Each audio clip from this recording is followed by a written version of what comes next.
예, 오늘은 잠언 19장의 말씀을 중심으로 가난하면 사람 다 떠난다. 그러나 그거 별 의미 아니다. 라고 하는 제목의 하나님의 말씀을 전하고자 합니다.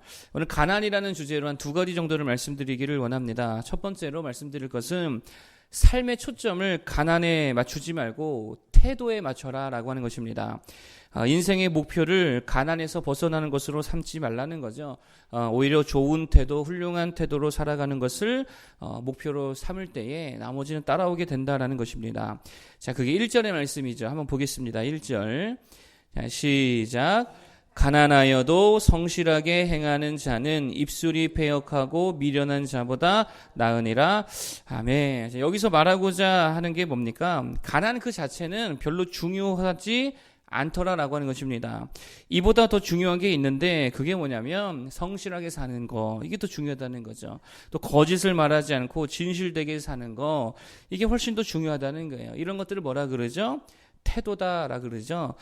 그러니까 가난하냐 부유하냐 얼마나 가졌느냐 뭐 이런 것들보다 훨씬 더 중요한 게 뭐냐면 삶의 태도라는 것입니다. 여러분, 자녀에게 뭘 가르칠 것입니까? 돈 많이 버는 법 가르칠 것입니까? 아니죠. 얼마나 뭐 세상에 집착하며 살 거냐 뭐 그런 거 아니죠. 좋은 태도를 가르쳐야 될 줄로 믿습니다. 가족과의 관계에서의 좋은 태도를 가르치고 또 학교에서의 좋은 태도를 가르치고 친구들과의 또 선생님과의 관계에서 또 하여튼 직장생활 간의 그런 모든 관계 속에서 좋은 태도를 가르쳐야 이게 진짜 교육인 줄로 믿습니다. 그리고 무엇보다 하나님 앞에서의 좋은 신앙적 태도에 대해서 어릴 적부터 가르쳐야 된다라는 것이죠. 그게 진짜 인생에서 훨씬 더 중요하다라는 것입니다. 그래서 이 태도가 얼마나 중요한지 잠언은 여러 군데서 이야기를 하는데, 자, 17장 1절 우리 지난번에 봤죠. 17장 1절 한번 볼까요? 자, 17장 1절 한번 보겠습니다. 다 같이 한번 읽어보겠습니다. 시작. 마른 떡 한 조각만 있고도 화목하는 것이 제육이 집에 가득하고도 다투는 것보다 나으니라. 아멘. 무슨 말이에요? 가난하냐 부유하냐 이것보다 더 중요한 게 있는데 그게 뭐라는 거예요? 그렇죠. 태도를 말하는 거죠. 태도가 훨씬 더 중요하다는 거예요. 자, 오늘 본문 19장 3절. 자, 19장 3절도 보겠습니다. 한번 읽어봅시다. 시작. 사람이 미련함으로 자기 길을 굽게 하고 마음으로 여호와를 원망하느니라. 아멘. 이 말씀이 지금 뭐를 지적하고 있죠?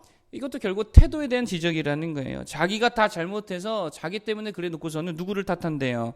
하나님을 탓하고 있다는 거예요. 남 탓하고 있다는 것이죠. 핑계대고 불평하고 원망하고 이러한 잘못된 태도에 대해 지금 성경이 지적하고 있다는 거예요. 뭐 이름은 말하지 않겠지만 얼마 전에 국정감사하는 거 보니까 진짜 어떤 분은 태도가 진짜 안 좋더라고요. 한 의원이 문제를 제기하면서 잘 살펴보고 시정해 주십시오라 그랬더니 계속 핑계만 대고 있는 거예요. 뭐 그건 어떻고 저건 어떻고 이래서 못하고 저래서 못하고 계속 자기 방어만 하고 있더라는 거예요. 그러니까 잘못된 부분에 대해서 그냥 시정하고 잘 살펴보겠다 하면 그만인데 계속 핑계대면서 남 탓하고 무슨 법이 뭐 그래서 그렇다 뭐 계속 핑계를 대고 있다는 거예요. 태도가 안 좋아서 이제 보다 그냥 확 꺼버렸습니다. 장관이면 뭐고 국회의원이면 뭐 할 거냐라고 하는 거예요. 뭐 좋은 고위 직분에 있으면 뭐 할 거냐는 거예요. 태도가 개판이면 아무것도 아니라는 것입니다. 돈 많은 사람이 되려 하지 말고 여러분 태도가 좋은 사람이 되기를 축복하겠습니다.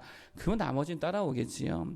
성경에 보면 개인적으로 애착이 가는 인물들이 있습니다. 저 같은 경우는 이제 요셉이 일단 되게 좋고요. 그리고 이제 여자로는 에스더를 참 좋아합니다. 그리고 정말 본받기를 원하는 사람이 누구냐라고 한다면 사무엘을 좀 꼽을 수 있는 것 같습니다. 여러분 실제로 하나님께서 그를 참 기뻐하셨지요. 여러분 그런데 사무엘을 보면 진짜 뭐가 좋습니까? 태도가 엄청 좋아요. 하나님 앞에서의 태도가 얼마나 좋습니까? 주여 말씀하옵소서. 주의 종이 다 듣겠습니다. 좋은 태도지요. 민족에 문제가 생기니까 어떻게 반응하죠? 온 백성을 미스바로 모이게 하고 금식하자, 회개하자, 하나님께 나아가자, 철저하게 하나님 의지하는 태도가 너무 좋다라고 하는 것입니다. 그러면 뭐 하나님 앞에서만 좋았냐? 사람 앞에서도 엄청 좋았죠. 엘리 제사장 앞에서 굉장히 좋은 태도를 보여주잖아요. 또 타락한 왕이었던 사울 앞에서도 엄청나게 좋은 태도를 보여주잖아요. 아무리 타락한 왕이라 할지라도 끝까지 왕을 위해 뭐 해줍니까? 기도해 주잖아. 이게 사무엘의 모습이었다라고 하는 거예요. 참 우리가 본받을 만하다라는 것입니다. 그러니 하나님이 기뻐하시죠. 그러니 하나님께서 위대하게 사용하시는 줄로 믿습니다.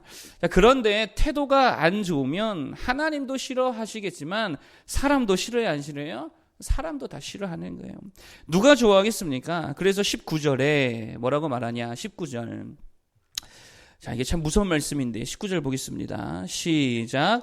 노하기를 맹렬히 하는 자는 벌을 받을 것이라. 네가 그를 건져주면 다시 그런 일이 생기리라.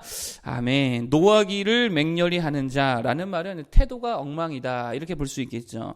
이런 자에 대해서 뭐라고 말하냐면 네가 그를 건져주면 다시 그런 일이 생기리라. 무슨 말이에요? 그에게 기회를 다시 주면 또 그는 맹렬히 노하여서 또 그런 일이 생길 거라는 거예요. 그러니까 다시 기회 주지 말라는 거예요. 맹렬히 노하는 태도가 안 좋은 자들에게는 기회 주지 말라는 거예요. 엄청난 무서운 말씀이라는 것입니다. 그렇다면 반대로 태도가 좋은 사람에게는 기회를 어떻게 줘야 됩니까? 신약 성경에 따르면 70번씩 7번이라도 용서해주고 기회를 줘야겠지요. 어제 제가 책을 하나 사서 잠깐 봤습니다. 신간인데 우리 교회도 유튜브 크리에이터가 있기 때문에 유튜브 젊은 부자들이라는 책이에요. 근데 그 친구에게 제가 한번 읽어보고 선물해 주려고 하는데, 여기 보면 두 번째 챕터에서 구독자를 끌어모으는 트렌디한 기획의 5가지 조건을 이야기합니다. 간단하게 이런 거예요. 첫 번째, 자신의 일상에서 기획 아이디어를 얻어라. 두 번째, 독서, 영화, 뉴스, 자료를 많이 살펴봐라. 세 번째, 최신 트렌드를 따라라. 네 번째, 다른 크리에이터 영상들을 많이 봐라. 다섯 번째, 시청자들의 의견과 댓글에서 좋은 아이디어를 얻어라. 5가지가 다 뭐에 관한 거냐면 이게 태도에 관한 거라는 거예요. 그러니까 좋은 태도를 가지면은요, 유튜브 세계에서도 성공할 수 있더라. 그런 내용이다라는 것입니다. 여러분, 좋은 태도를 갖는 자들 되기를 바라겠습니다. 특별히 신앙의 영역에서 좋은 태도 얼마나 중요합니까? 기도할 때에, 예배할 때에, 찬양 부를 때에 정말 사람 앞에 있다, 이게 아니고 내가 하나님 앞에 예배한다, 하나님 앞에 기도한다, 하나님 앞에 찬양한다. 그러한 태도로 나아갈 때 하나님이 복을 부어주실 줄로 믿습니다. 응답하실 줄로 믿습니다. 자, 두 번째로 가난에 대해서 오늘 살펴볼 것은 뭐냐? 가난 때문에 사람들은 다 떠날지 몰라도 하나님은 그렇지 않다는 거예요. 자, 4절과 7절 한번 읽어보겠습니다. 4절과 7절. 4절부터요. 시작. 재물은 많은 친구를 더하게 하나 가난한 즉 친구가 끊어지느니라. 7절 시작. 가난한 자는 그의 형제들에게도 미움을 받거든 하물며 친구야 그를 멀리하지 아니하겠느냐. 따라가며 말하려 할지라도 그들이 없어졌으리라. 아멘. 여기서 말하는 게 뭡니까? 가난하면 사람들이 다 떠나더라라고 하는 것이죠. 이게 진리까지는 아니라 할지라도 팩트는 되죠. 우리 살아가는 삶의 사실 정도는 되는 것 같습니다. 가난하고 병들면 사람들은요 떠나기 마련이다라고 하는 것입니다. 자, 그런데 17절 한번 보겠습니다. 17절 보겠습니다. 시작. 가난한 자를 불쌍히 여기는 것은 여호와께 구워 드리는 것이니 그의 선행을 그에게 갚아 주시리라. 아멘. 무슨 말입니까? 하나님은 가난한 자와 함께 하신다는 게 안 하신다는 거예요. 함께 하신다는 게, 가난한 자의 편이 되어 주시더라라고 하는 거예요. 가난하다는 이유로 사람은 다 떠날지 몰라도 하나님은 떠난다는 거예요, 안 떠난다는 거예요? 하나님은 떠나지 않는다는 거예요. 오히려 그에게 은혜를 주시더라라고 하는 것입니다. 여러분, 그럼 한번 생각해 보세요. 돈 많고 그래서 주변에 사람 잃어버리고 대신 돈 많아서 주변에 사람이 많고 대신에 하나님 없는 게 축복일까요? 아니면 돈 없어서 사람 다 잃어버리고 되게 외롭지만 하나님 한 분으로 충만한 게 복일까요? 말할 것도 없죠.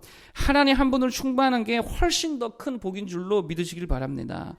성경에 보면 하나님은 약간 여자 같으십니까? 남자 같으십니까?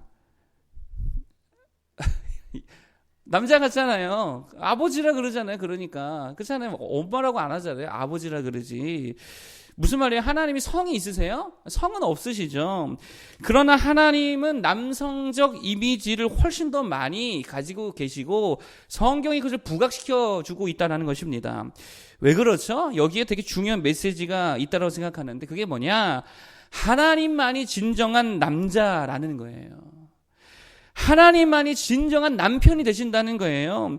여러분, 우리 모두 세상의 모든 사람들은, 모든 피조물들은 하나님 앞에서는요, 다 연약하고 유약한 여성성을 가지고 있는 존재들이고, 그러나 하나님만이 진정한 남성성을 가지고 계신 강력한 분이심을 보여주고 있다는, 그게 아버지 되신 하나님의 이미지라는 거예요. 여러분, 그러니 이 땅의 어떤 남편, 이 땅의 어떤 아내, 이 땅의 어떤 친구, 이 땅의 어떤 가족보다 훨씬 더 우리에게 중요한 한 분이 누구라는 거예요? 하나님 한 분이죠. 나머지는 다 연약한 자들이라고, 여성성이라고요. 하나님만이 진정한 남성성을 가지고 계신 강력한 분이신 줄로 믿으시기를 바랍니다. 그러니 주님 앞에 가난, 그 의미 없다는 거예요. 외로움, 의미 없다는 거예요. 광야, 의미 없습니다. 고아도 과부도 장애인도 아무 의미가 없다는 거예요. 왜요? 가난하든 안 하든, 과부든 아니든, 장애인이든 비장애인이든 사실 다 똑같이 유약하고 연약한 존재들이라는 거예요. 누구만 온전하시고 누구만 강력하십니까? 하나님만이 진정한 강력하고 온전하시고 완전하신 분이라는 거예요. 우리 주님만 그러한 분인 줄로 믿으시길 바랍니다. 그러면 주님을 남편 삼아 사는 삶이, 그 삶만 진정한 의미 있는 삶이 되는 줄로 믿습니다. 여러분, 가난의 어떤 결핍에 너무 큰 의미를 두지 않기를 바랍니다. 하나님께만 의미를 두는 모두가 되기를 축복하겠습니다. 그게 진짜 강력한 삶이라는 거예요. 자, 오늘 가난에 대해 두 가지를 말씀드렸습니다. 첫 번째로, 가난보다 더 중요한 게 있는데 삶의 태도가 더 중요하다 그랬죠. 하나님 앞에, 사람 앞에 정말 좋은 태도로 살아갈 수 있는 모두 되기를 바라겠습니다.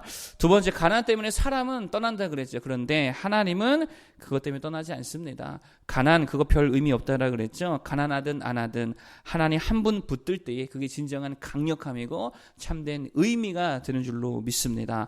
하나님 붙들고 살아가는 모두 되기를 축복하겠습니다. 기도하겠습니다.